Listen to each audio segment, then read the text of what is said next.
You know what your biggest mistake was? You stopped seeing people as humans. Please, forgive me. I never meant for this. You're going to pay back every cent.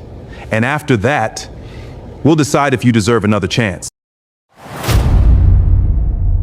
He sat there for 20 minutes and nobody came. People walked in after him, well-dressed, confident, important. They were served immediately. But him, nothing. He raised his hand. "Excuse me." The waiter looked at him just for a second and kept walking. No apology, no explanation, just silence. He didn't argue, he didn't complain. He just sat there watching people laugh, eat, enjoy their meals, while his table stayed empty. Finally, the waiter came back, not to serve him, but to clean another table. "We're busy," he said. "You'll have to wait." The man nodded slowly and stood up. No anger, no frustration, just calm. He walked straight to the manager. "Who owns this place?" The manager frowned. "I do." The man looked him in the eye and said, "I'd like to buy it." At first, they laughed. It sounded like a joke, until he showed them something. And just like that, everything changed. The same waiter who ignored him was now standing still, frozen. "You're fired," the manager said. But the man didn't smile. He didn't celebrate. He just looked at him, calm, and said, "That's the problem. You didn't ignore me because I was poor. You ignored me because you already decided who I was." The restaurant was different now. Cleaner, quieter, more disciplined. Ever since Daniel took over, everything changed. The staff arrived early that morning. Nobody laughed anymore. Nobody ignored customers. Because now, they understood something. Every detail mattered. Daniel stood quietly, watching the restaurant wake up. Calm, focused, controlled. He didn't speak much. But somehow, everyone listened. Then suddenly, the front door opened, and everything became silent. Nobody moved. Nobody spoke. Even Ethan looked unsure about being there. Slowly, he walked toward Daniel. Step by step, every employee watched him. "I was wrong," Ethan said quietly. "I judged you. I treated you unfairly." His voice shook slightly, not from fear, from regret. "I needed this job, and I ruined it. I know I don't deserve another chance." The room stayed silent. Some staff looked away. Others stared at Daniel, waiting for his answer. Daniel looked at him carefully. Not angry, not emotional, just thoughtful. "Why did you come back?" Daniel asked calmly. Ethan lowered his eyes. "Because I've never been more ashamed of myself.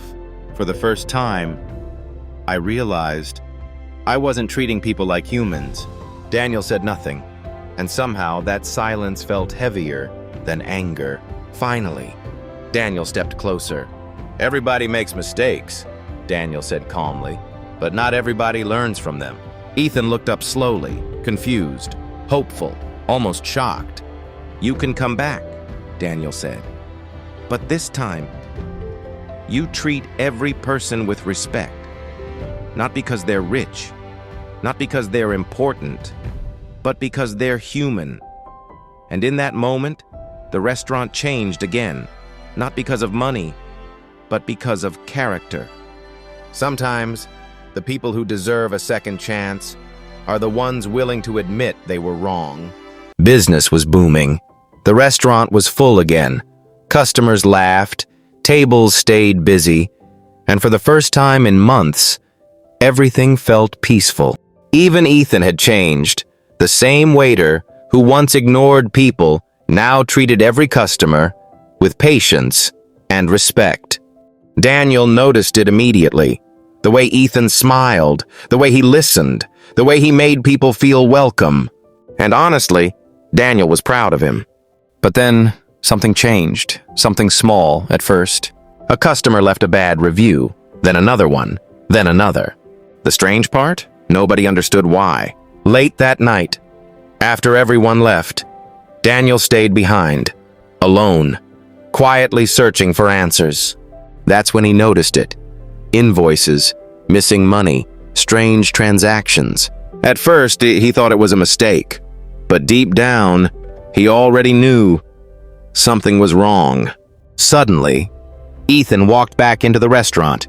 He forgot his phone, and immediately he could tell something was wrong. Daniel slowly turned the papers toward him. Ethan stared at them silently. The numbers didn't make sense. Money had been disappearing for months. "There's only one person," Daniel said quietly, "who had access to all of this." And suddenly, both of them thought about the same person, the manager.